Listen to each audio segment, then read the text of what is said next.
Peace, peace, peace. I am Philip Roundtree, and you are tuned into episode 58 of the hashtag You Good Man podcast. And I'm still going to be petty again, and I'm going to do it again, and I'm going to let the toxic masculinity spew from my pores, right? This podcast was started July 5th, 2017. And so if you see anybody that comes after and all they did was change the last word of their podcast name, that's not what this is about. This is not what this is about. I was being petty because you know what? I'm in full transparency. I was sitting here looking up, sitting here with my brother Michael Olenik, who is the new co-host of the hashtag You Good Man podcast, because I did not want to do this alone. I was sitting here trying to figure out what episode number this was because we hadn't recorded literally in about 18 months. And when I went to go search on Spotify to find the number, I saw the podcast, what was it? You Good Bruh. And now, again, and shout out to those brothers because they might actually be, I haven't listened to it, but I'm definitely going to check it out because anybody, and this is being real, anybody who can be in this space having healthy conversation about men's wellness, I'm here for it. It's not enough. Yeah, maybe there might be some similarities in names, right? But I'm not going to pretend like I got this name out of the clear blue sky. No, I saw You Good Man and hashtag You Good Man specifically back in 2016, 2017. It was in an article and Kid Cudi was talking about navigating his mental health and the hashtag You Good Man was trending. So I said, let me get that, right? I had to colonize the name and take it and run with it. So now I salute anybody, any brother specifically that's out here trying to do the good work. Maybe we could do a collab. I just don't know what the episode would be, what the name of the episode would be called, like hashtag You Good Man / bruh. I'm not sure, but I'm definitely going. I'm gonna seek these brothers out because I got some questions that I need some answers. But I digress. Listen, I appreciate you all for tuning in wherever you're listening to this podcast. Make sure you like it. Make sure you hit the subscribe button, and make sure you share with the brother or with the sister or with the non-binary folk who you know could benefit from hearing myself and the good brother Michael Olenik having this conversation, right? So before we get into this conversation, because this conversation, we coming back with a bang, right? We're coming back with a bang because it's a really heavy topic. We're going to be discussing rape culture, specifically the incident that took place between I don't even know if he's a rapper or a singer. I never listened to his music, but YK Osiris and the rapper Sukihana and the sexual assault that took place. But before we do that, I want to welcome my good brother Michael Olenik to the team, man. Welcome to the team. You've seen him on here plenty of times. I always talk about that white guy. I got two white people that I like, that I really rock with. My man Jamie, right, and then we got my man Mike right here. So I appreciate you, brother, for first always being there, being supportive of me, of the work that I do, and it means a lot to me, right? It means a lot to me when we talk about this idea of masculinity, which again I don't subscribe to.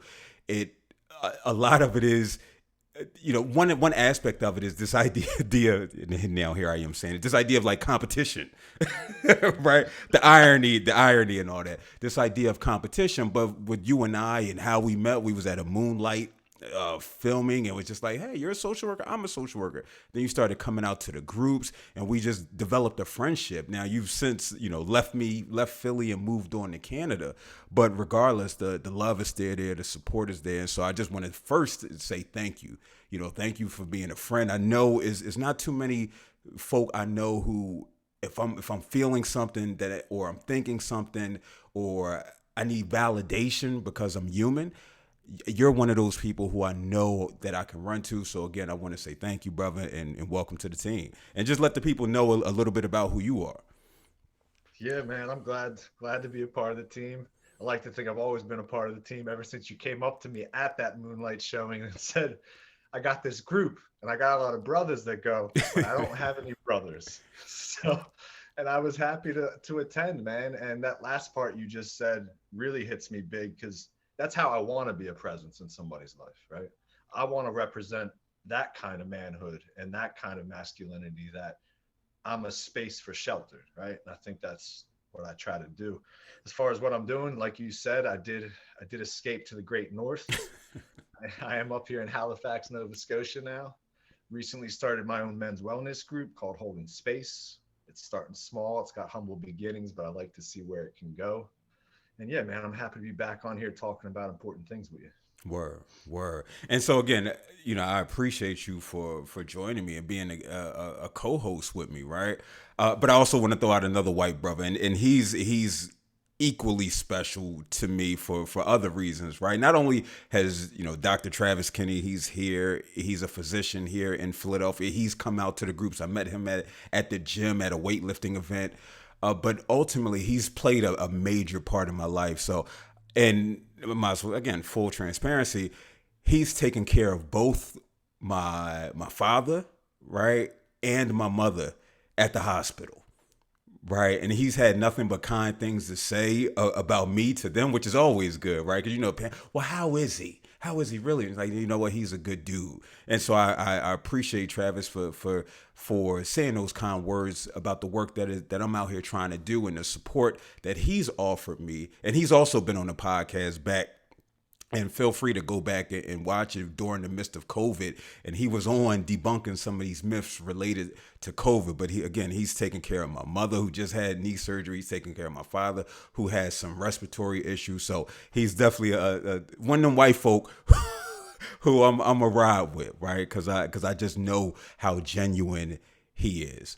And so with that being said, we are going to get into this conversation, man. And so I want to first offer a trigger warning, right? Because I want to be responsible with this platform. The video that I'm about to play does show YK Osiris forcefully grabbing the mouth multiple times of the rapper Sukihana. Right. And so we're going to play this video. Then we're just going to have some discussion regarding it, because I have so many thoughts that came from it. And I know in speaking with Mike prior to, he has a lot of thoughts as well. So I'm going to play that right now.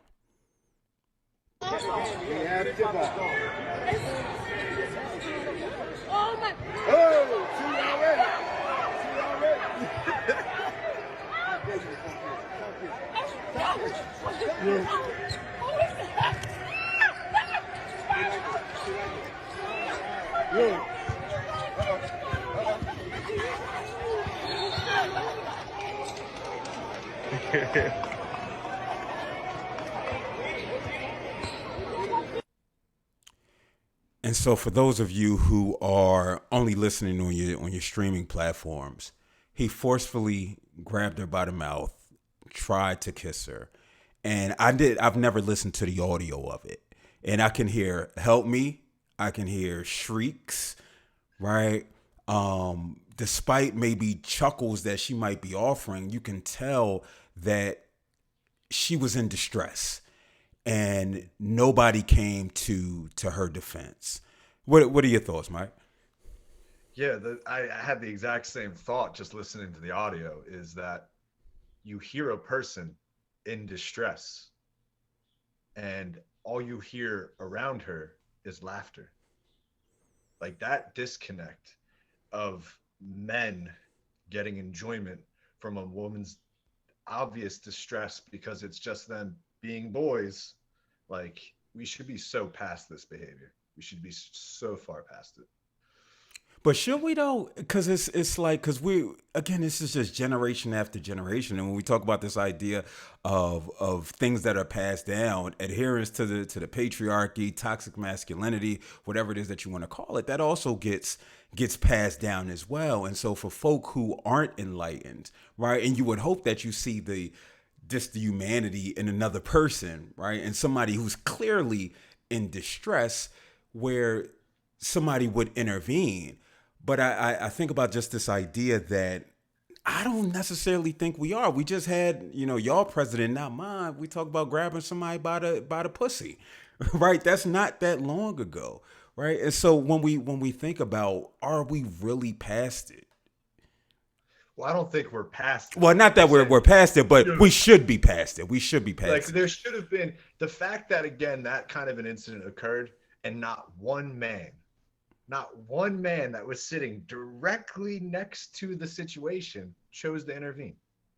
None of them. Yeah. One of them playfully laughed the entire time. The other one just looked away, acted like it wasn't happening, because I don't want to get involved. But like we should at least be at a point where there should be one man there that's willing to step up and be like, yeah, this isn't cool. What are you doing? But there Yeah. isn't. Yeah. And so, I saw it again, this is my first time really hearing the audio, because I think when I first watched it, the person didn't have audio connected to it, right? But I was sitting there watching the expressions. So the two people that were sitting, there were three people sitting next to Sukihana. It was Sukihana. Then on her left, it was Lil Duval, and y'all know how I feel about Lil Duval and his just the hate that he often spews, right, towards the trans community, right? He called it Oh, is he the considers. homophobic one? Yeah, Lil yeah, Duval's the homophobic yeah. one? And then Charlemagne, right, continues to offer his platform up to him for him to be on there because that's his homie, right? But then again, let's talk about this dissonance that exists, or not even just this full blown contradiction, as Charlemagne being somebody who's supposedly a mental health advocate and champion who has this severe blind spot. And again, I'm not going to act like I'm holier than thou, right? Because sometimes we do have friends who have blind spots in these spaces, but what are we doing to teach them, to educate them, so they do understand, or have potentially try to enhance their awareness? And if it's not congruence there, then why are we still considering this person a friend? So you got Lil Duval on the left side.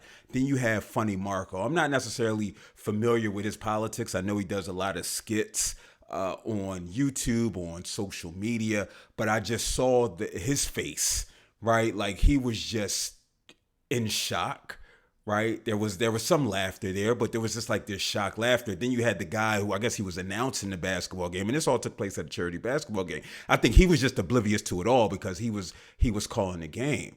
And what really stood out to me was when YK Osiris was done assaulting her, he went and slapped somebody's hand, and they started laughing about it.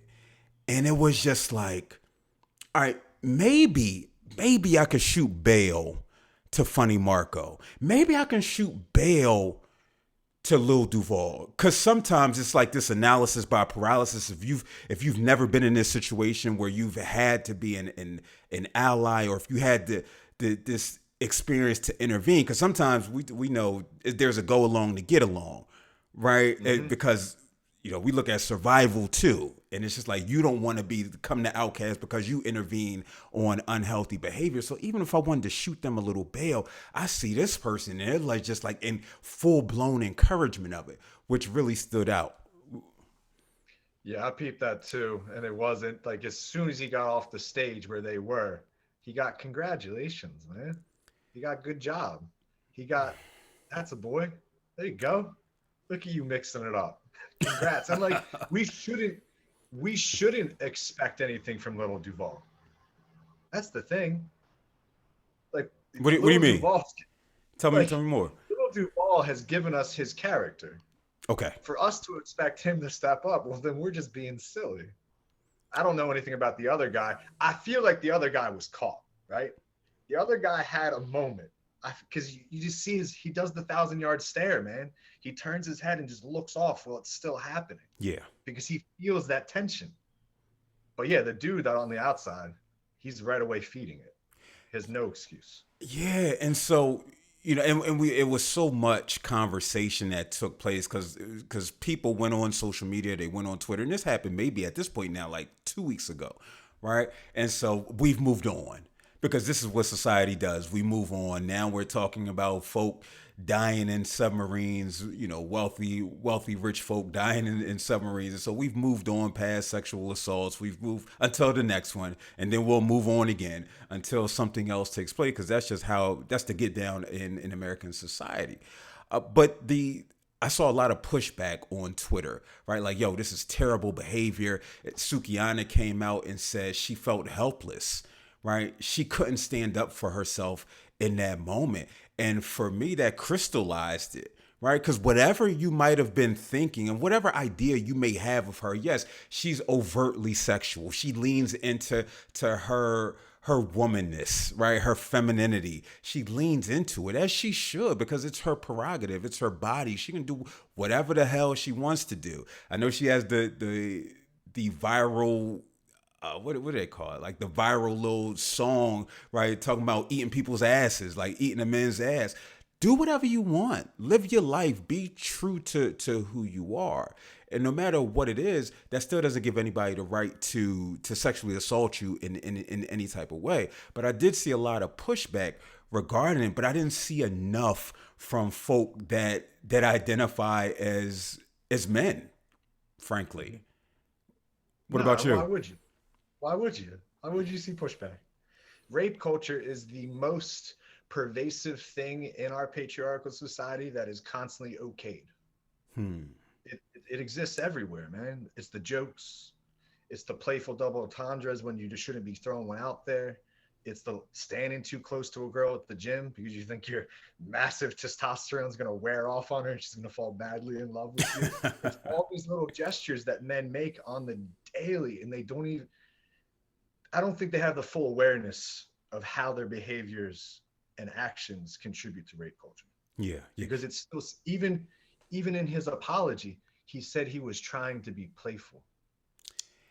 And I'm glad you brought that up. I'm glad you brought that up because I do want to play this second video because what happened after this initial video came out, of course you're going to have people who are on the other side who are going to say, well, she asked for it, right? Like now, and again, that goes to your point, like, yo, we still here? And then you remember, like, yes, we are still here. She asked for it. Look at what she be doing. She be twerking naked on. She has her OnlyFans. Oh my, of course she deserves it, right? But a video came out of what the interaction leading up to him forcefully grabbing her face, and so I'm about to play that now. I will turn your ass off. You with the right one, nigga. I will give you all of that shit. Yeah, you will, baby girl. Oh Kiss the tattoo. I didn't kiss the tattoo. I know I done seen some nut drip right there before. Oh my God. And so, for those of you who are again listening on the streaming platforms, she had this little playful banter with him. He walked up, and so he's smiling, and he gave her a little neck massage, and then he gave her a kiss on the cheek. She was perfectly fine with that, right? She's talking about, "Oh, turn your little young ass out," right? Because again, she's being herself. This is a part of who she is, right? Now, some of it may be a caricature, right? Playing it up so she can, live this celebrity lifestyle and be well known and yada yada yada. But she was cool with that, right? She was cool with that. But so many unhealthy, toxic people took that as, okay, she wanted it. She invited him in. And so Mike and I was having this conversation about, yes, she consented to that, right? She was cool, right? Because she was like, hey, it's cool, right? And just in her demeanor and what she said, but she can still revoke consent at any time, right? And this is when we talk about this idea of rape culture. Yes, because she allowed him to kiss her on the cheek, right? That doesn't mean, okay, you can grab my face now and kiss me, and then grab my face again and kiss me. Again, consent can be revoked at any time. What are your thoughts?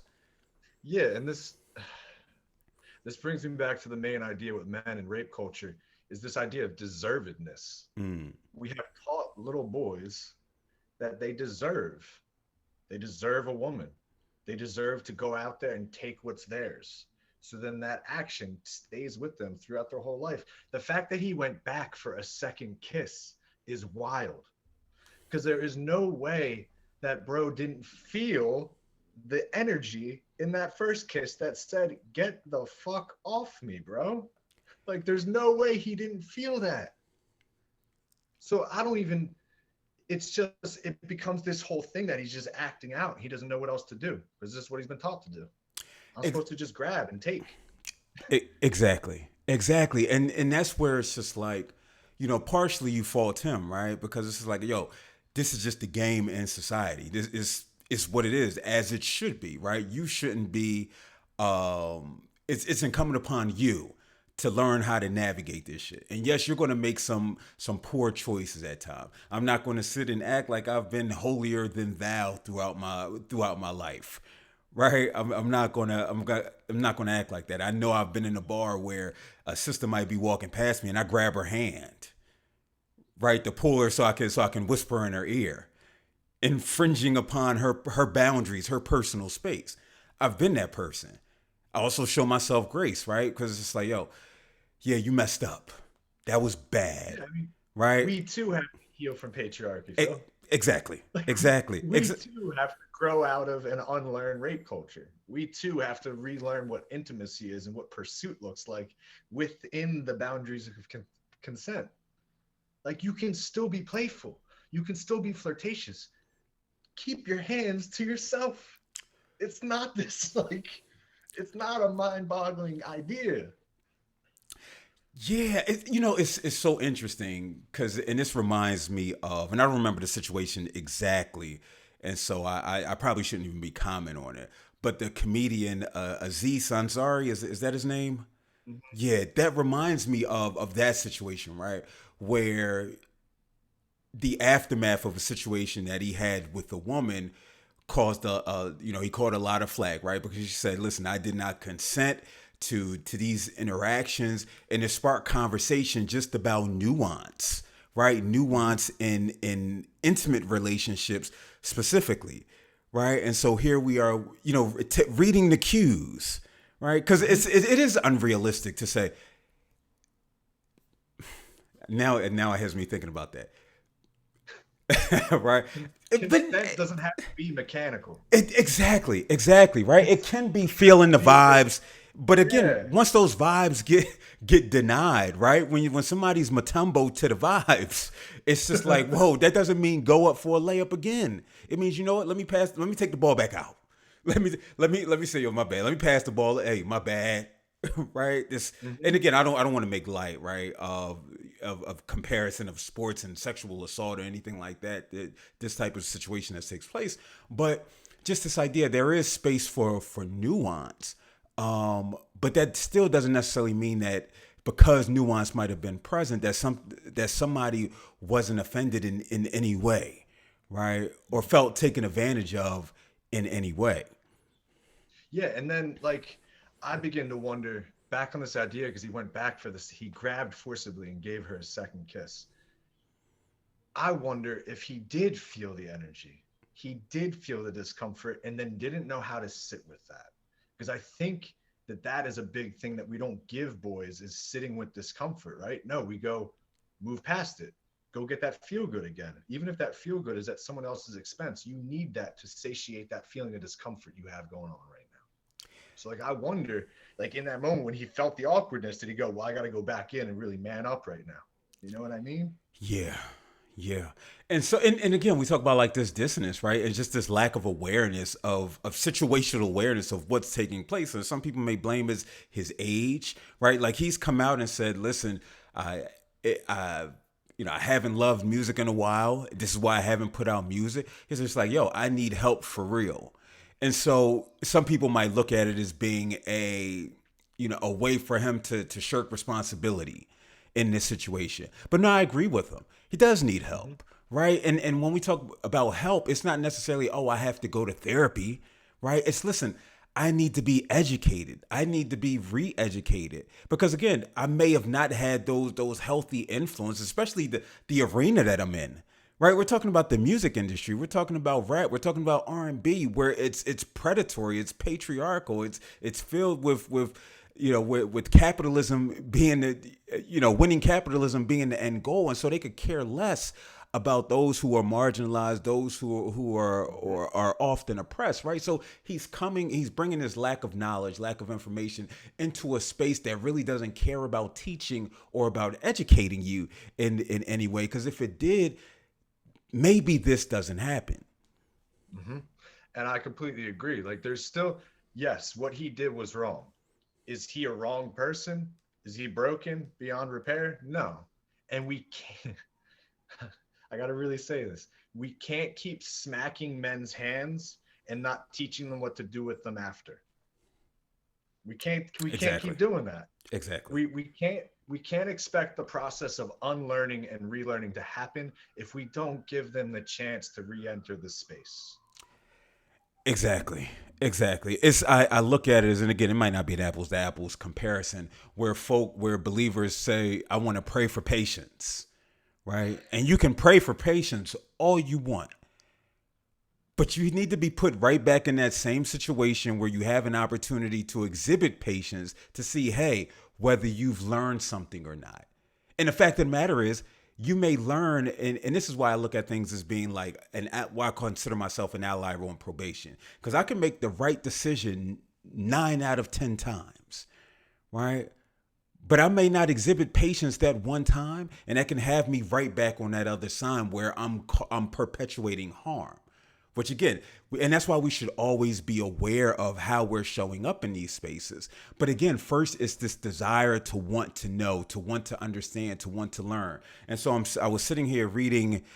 So Sukihana talked about how she wanted to thank everybody for their thoughtfulness, and she wanted to acknowledge YK Osiris, that he apologized to her both privately and publicly, and she's chosen to accept his apology, right? And so again, she chose to accept his apology. So I saw with Meek Mill again. I was talking to a brother at the gym yesterday, and we were talking about this situation in Meek, and it's just like how Meek is Meek Luther King. Right, this is how he wants to come across.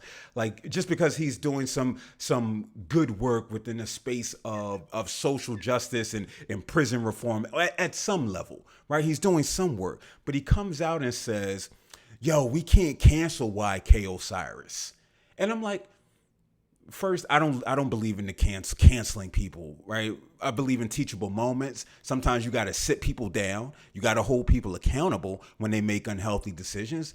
But then he went on to blaspheme. Her brothers need to step in. If she got brothers, they need to hand. And it's just like, what are you talking about? But unfortunately, these are the people that have platforms, that the uneducated in areas such as rape culture and what have you, who are now informing the masses. Mm-hmm. And that's the thing. Anytime I see things like this, and I just see men as being lost most of the time, man. I see them as being emotionally stunted, without the tools for negotiation, without the tools for communication, without the tools to really interact with the world, right? And I just think, who is in their life that can be a mentor? Where are their teachers? Who are their guides? Who are the people they look up to? Is there anyone in their life that's a man of that kind of understanding and education, and that has gone through the process of unlearning and relearning? Because I feel like most men don't have someone like that. That's interesting. Tell me more. And while you're telling me more, I want to find this clip and try to play it into the microphone. But tell me more about that. It's kind of like my whole idea the whole reason I started this men's wellness group up here is because I do think that men feel this discomfort that they carry. They feel that they are on the outside looking in on a lot of things when it comes to relationships and just relating to others, but they don't know where to go to get that information, man. They don't know where the source is, and they're just walking around angry, grabbing at things, man, hoping it fits. And that's what he was doing in that moment. I bet you he was like, this is gonna make me feel better, and it didn't. It did not. Yeah.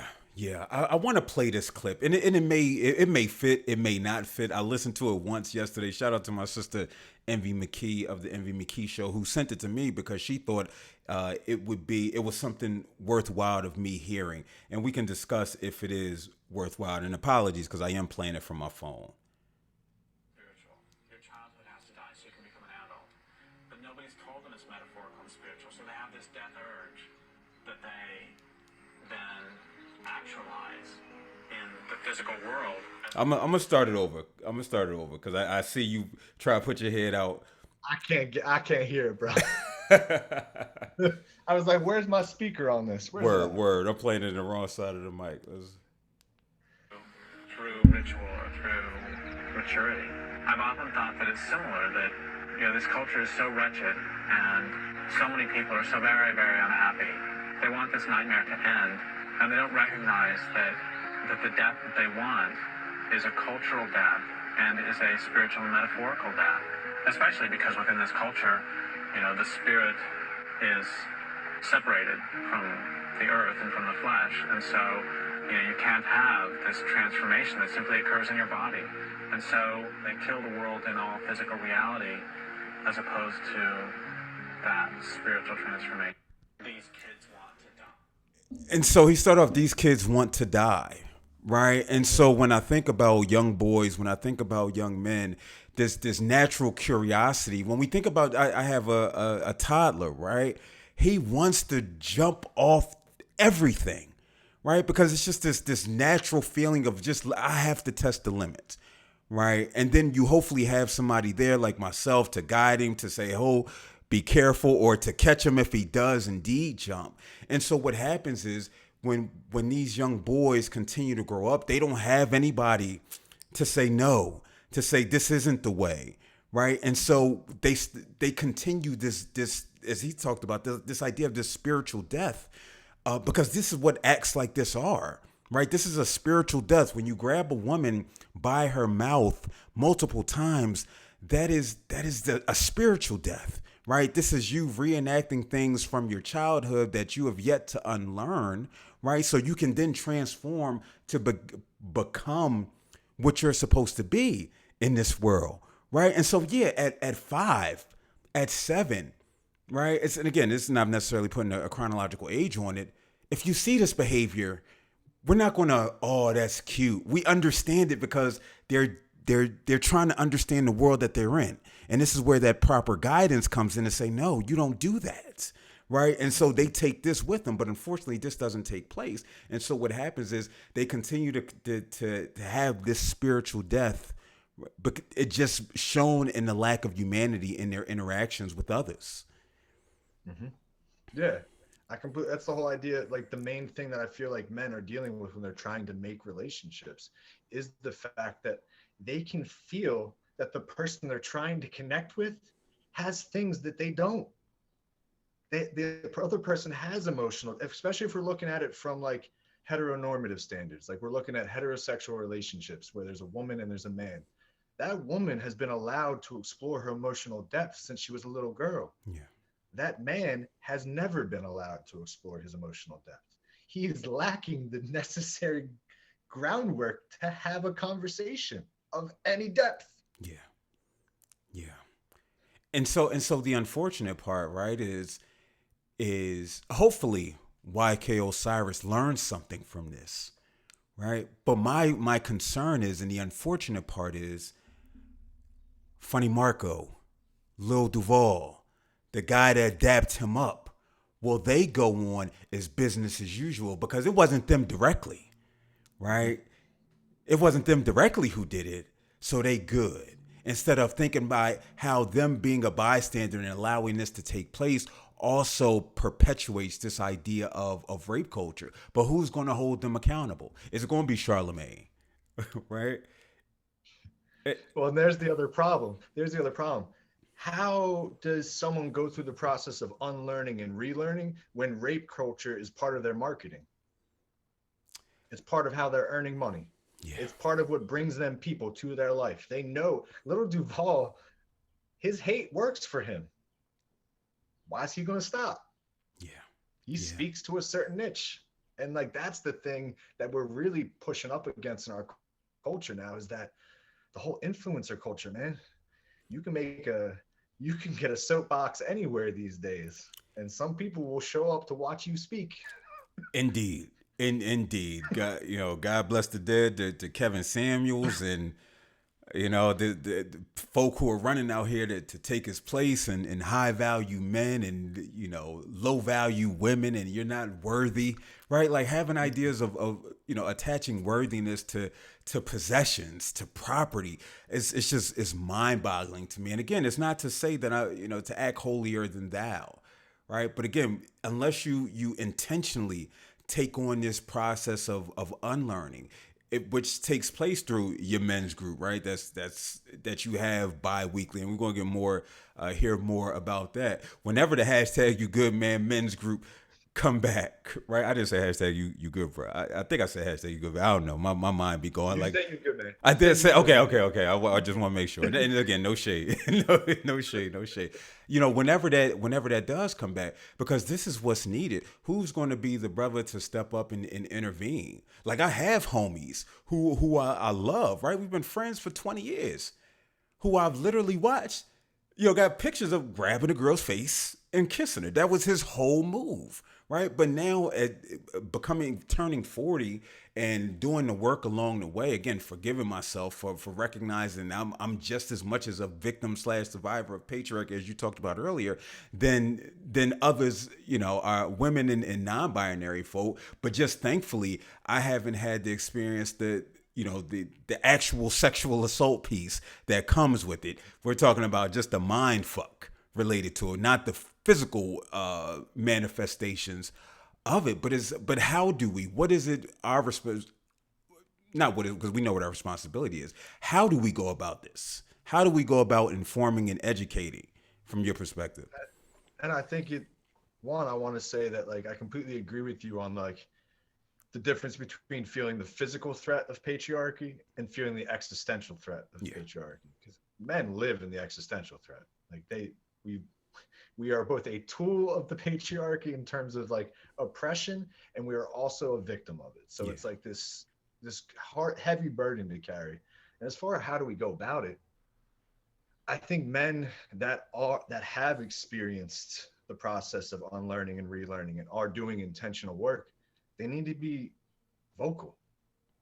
They need to be talking to men in their life. They need to be spurning the men on their life on to be more vulnerable, right? And it's just about creating opportunities for that. It can be simple conversations. It can be like the group that I started. And the only reason I started this group, Phil, to be clear, is because I used to go to You Good Man. All right, so I'm gonna give the credence back to where it began. And so I'm gonna take that, right? Because I only started this. My good brother Rashawn Miller down in North Carolina, who I went on his phone call for locker room talk with brothers back in 2017 it was, and I just heard brothers on the line, and it was just like, I think it was like May or June of 2017. I was just like, yo, this is phenomenal, right? This is phenomenal. So I saw that and I replicated that. So again, you showing me love, I'm gonna go back to the source for me, right? Which is the homie Rashawn Miller. And that's the thing. It's the spaces, man. Yeah. Like, I only had 4 guys show up 2 weeks ago, but I watched as they sat in that room for an hour and a half. I watched that thing that happens where they started feeling a little bit more loose, right? Their shoulders dropped a little bit. Yeah. They started feeling that point of relation. They didn't feel isolated. And I think that is, like, you want to talk about the spiritual death of manhood under patriarchy. It's the isolation. Yeah. Yeah. Like that YK Osiris, him doing that reach out of nowhere, is isolation. It's wanting depth. It's wanting connection, but having no idea how to go about it. Yeah. And I feel like you trying to get me into an all about love conversation, because that was what I was reading by Bell Hooks. That's what I was reading last night. Like, this I told you, she has infiltrated my work, bro. Listen, man, I spent all last summer. It was a Bell Hooks summer for me, man, just because she opened my eyes even more to just this idea of masculinity, and she pulls no punches, right? She gonna tell you how it is. She's soft and gentle, but she's also firm in her approach in order to have you understand how things like capitalism, patriarchy, white imperialism, colonialism, and yada yada yada impacts how you show up on a daily basis. And so unless you begin to truly interrogate how it is that you're showing up, how did you go about learning about this? Because then once you start to realize how I started learning about this, then I'm even able to offer even more grace to folk, right? Offer grace to myself. I'm able to release that tension. And then it's just this recognition that however I thought love was, right? And what love means. Yeah, that's an aspect of it, right? Like taking care of somebody is an aspect of it. But that's not everything, right? It's a lot more components. But sometimes is, again, when we talk about just men in general, we go back to the Nikki Baldwin, I joined them together, the James Baldwin, Nikki Giovanni conversation where she said, lie to me, right? Lie to me. Why do I get the worst of you when you come home? And he's like, yo, do you know what I dealt with over here? But I got to make sure we got a house. I got to make sure we pay the bill. The bills are paid. Father's Day just passed. I played the Chris Rock clip where he was talking about nobody care about daddy. We don't care about the lights getting paid, right? We don't care about the mortgage being paid. Notice he didn't talk about getting hugs from daddy, right? And kisses from daddy, and daddy being there to listen to you as you emote, teaching you how to love. He talked about the things that are done, right? That fathers do. Right. Mm-hmm. And so it's important to really do that internal work. And again, creating space, as you said, is so important. You know, I always push back. I only have 4. You have 4. You know, you have 4, which again is meaningful, man. It's meaningful, is powerful, right? Because just those brothers take what they had to do to navigate to get there. That day is meaningful, right? What you had to navigate in order to start this group up in a place that you don't know. You're not from Canada, but you're like, yo, fuck it. I see a need because it's a need for myself, and I'm sure it's a need for others. And I'm passionate about what it is that I do. So let me start this. Right. And this is what it is. And so, yeah, I might make some jokes in the beginning of a pod of you good man and you good bruh, and you know, so in other concepts, but no, we need more of this. Now, hopefully I don't inhabit these spaces. And so they be like, Phil, go listen. Is this a good pod to listen? I can't say that. Or if they say like a men's group, I know you, right? So I know I can say, yeah, go to Mike's group if you're in Canada. I feel comfortable in saying that. But again, sometimes in these spaces, we're still trying to learn it because I created the hashtag You Good Man back in 2017. I was still unhealed in some areas, right? But again, it was that progress and those incremental steps, those daily deposits that are made. And some days we're going to make those penny deposits, right? Where it's just like, oh, you know, where it doesn't feel as great, feel as good. But sometimes we're going to make those $100 deposits, right? Where we might intervene, where we might correct somebody, where we might see the fruits of our labor pay off. But it's all about those deposits. Yeah, absolutely. And when it comes to healing, I don't personally think I'm ever going to get healed. I'm going to get to know my wound a lot better. I'm going to know it personally. I'm going to know it spiritually. I'm going to know it emotionally, so that when it gets a little angry some days, it doesn't dictate my life anymore. Yeah. It doesn't force me to reach out into the world and grab what I want because I want to feel better, which is what most men do because they have no idea what their wound is. It's funny, when we in pre-production, we're gonna get ready to wrap up. When we were talking, and I was just like, you know, I woke up at like 4:30. I had to have my protein shake before I went to the gym, and I was watching Perry Mason. And this was Perry Mason from like 1958, something like that, the black and white. And I actually think again, I'm getting older, man. I'm getting older. But I'm sitting there watching it, and he was under investigation for some. And his vice was drinking, right? Like, and it was real subtle. It was just like, again, oh man, I need a drink. And somebody asked, you want a drink? Yeah, I need it, right? And so again, this vice to cope with what it is that we're feeling. And so some of the discomfort, right? Because we don't sit with the pain that we might feel. We need to figure out a way to mask it instead of avoid, instead of let it go through us. Because I guarantee if you let it go through you, you'll realize on the other end is liberation, right? And it's something my therapist always talks to me about. She called me Mr. Phil. Mr. Phil, right? I need you to, cognitively you get it, but I need you to feel it. And I need you to allow yourself to go through it. And I'm like, yeah, I hear you. But then still going to drink because out of boredom or because I couldn't sit with that boredom. And now here I am, you know, almost 3 years not having a drink. And I don't necessarily, you know, say I'm never going to have a drink again.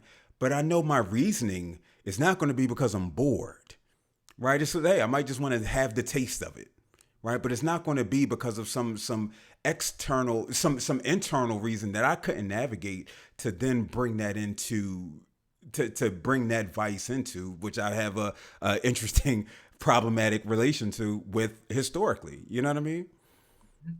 Yeah, instead we move towards when that discomfort arises and we have that internal, that energy that just tells us that this needs to be fixed. Instead of reaching out to a substance or a vice, we reach out to a person.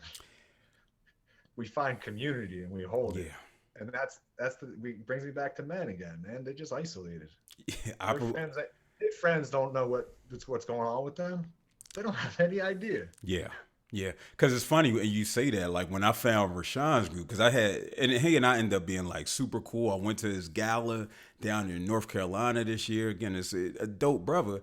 But when I first was on the call, the first week I didn't say anything. Then the second week I was talking to him and his friends on there. And when I hung up, I immediately called my women friends, my homegirl Asia specifically, because the women friends in my life, I can literally say, yo, this is what's happened with me. This is what I'm navigating. And even though my homies,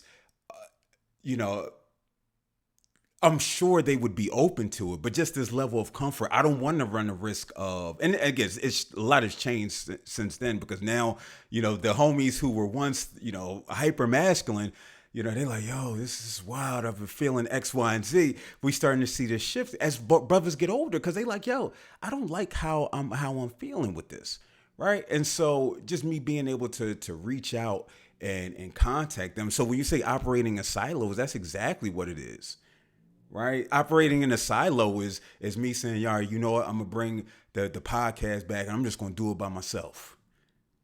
Right. I'm not going to reach out and bring in another brother because he might take the shine. He might do X, Y, and Z. Right. But again, so we have to navigate that on a daily basis because we've been indoctrinated into that lifestyle. Absolutely. And listen, as a queer kid that didn't realize he was a queer kid, all my closest friends were girls in high school. Yeah. Right. It's where I felt comfortable. I could be my sensitive self. I could be my emotional self. And still today, my closest confidants are still women in my life. Yeah. And that's not because I don't have men. It's because I only have a handful of men that can meet me where I need to be met.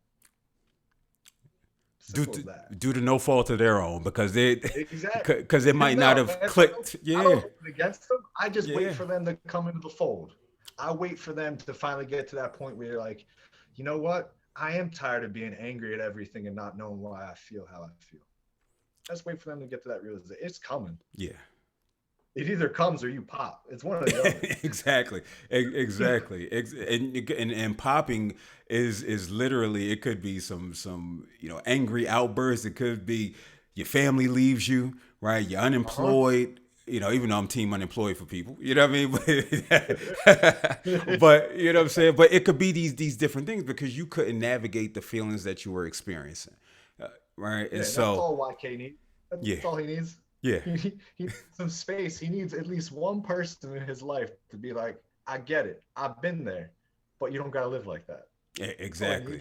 And we see it time and time again. We see it with Ja Moran. We're not going to get into that, but we see it with Ja Moran. We need somebody to be the adult in the room and say, yo, no.